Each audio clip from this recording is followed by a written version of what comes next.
Assalamualaikum warahmatullahi wabarakatuh.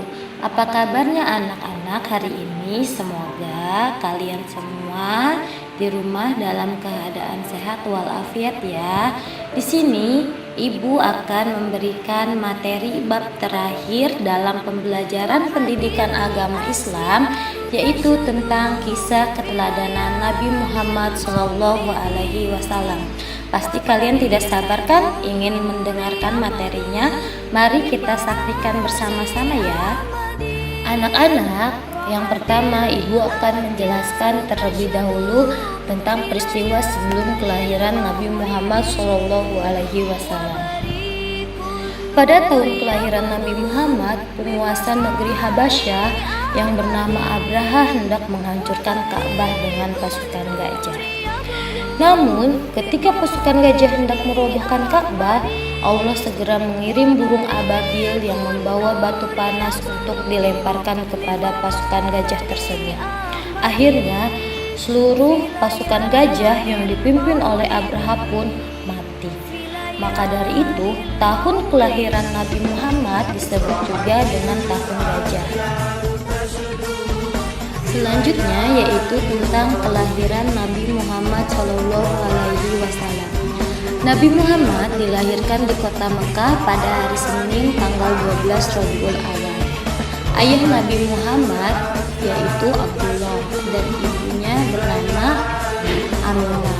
Kakek Nabi Muhammad bernama Abdul Muthalib, sedangkan pamannya bernama Abu Thalib. Dan ibu yang menyusuinya yaitu bernama Halimah Asy'ariyah. Nah, anak-anak, selanjutnya ibu akan menceritakan masa kecil Nabi Muhammad SAW. Pasti kalian penasaran kan? Oleh sebab itu, mari kita bersama-sama dengarkan cerita yang ibu sampaikan ya. Nabi Muhammad lahir dalam keadaan yatim. Ketika ibu Nabi Muhammad hamil, ayah Nabi Muhammad berdagang ke negeri Syam. Dalam perjalanan pulang, ayah Nabi Muhammad sakit dan akhirnya wafat di kota Yathrib. Nabi Muhammad tidak disusui ibunya anak-anak sesuai adat yang ada pada bangsa Arab pada dahulu itu, jadi bayi-bayi disusui oleh orang lain. Nah, akhirnya Nabi Muhammad pun disusui oleh Halimah Asy'ariyah hingga usia 2 tahun dan diasuh oleh Halimah hingga usia 4 tahun. Setelah Nabi Muhammad berusia 4 tahun, Nabi Muhammad pun diserahkan kembali kepada ibunya.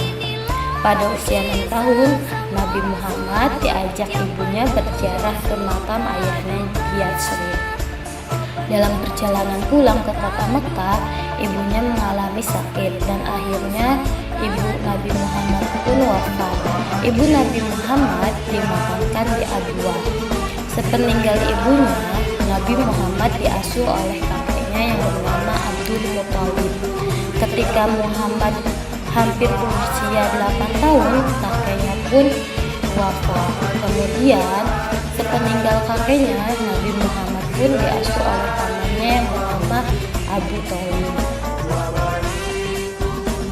Anak-anak, paman Nabi Muhammad, Abu Thalib ini dengan sepenuh hati mendidik dan mengasuh Nabi Muhammad hingga dewasa, dan Nabi Muhammad pun menjadi anak yang soleh, sopan dalam bersikap, dan jujur dalam berbicara. Pada usia 12 tahun, Nabi Muhammad ikut pamannya berdagang ke negeri Syam. Ketika singgah di Bushra dan bertemu dengan pendeta Nasrani yang bernama Bukhairah, dia berpesan kepada Abu Thalib bahwa agar berhati-hati untuk menjaga Nabi Muhammad, karena menurut Bukhairah ini di dalam diri Nabi Muhammad ada tanda-tanda kenabian. Nah, Nabi Muhammad pun kemudian diangkat menjadi Rasulullah pada usia 40 tahun. Anak-anak, kita sebagai umat muslim harus dapat meneladani perilaku Nabi Muhammad SAW ya. Yang pertama yaitu Nabi Muhammad memiliki sikap sidik. Sidik artinya yaitu jujur. Yang kedua yaitu al-hilmu yang artinya penyantun. Dan yang ketiga tawadu, artinya rendah hati. Nah, karena kejujurannya ini, Nabi Muhammad akhirnya diberi gelar Al-Amin yang artinya orang yang dapat dipercaya. Selanjutnya, silahkan kalian jawab pertanyaan yang ada di tayangan ini. Kerjakan di buku tulis PAI. Jangan lupa soalnya juga ditulis ya. Demikian materi pembelajaran PAI hari ini. Semoga ilmu yang disampaikan hari ini bermanfaat. Tetap jaga kesehatan dan tetap semangat belajar ya anak-anak. Terima kasih. Wassalamualaikum warahmatullahi wabarakatuh.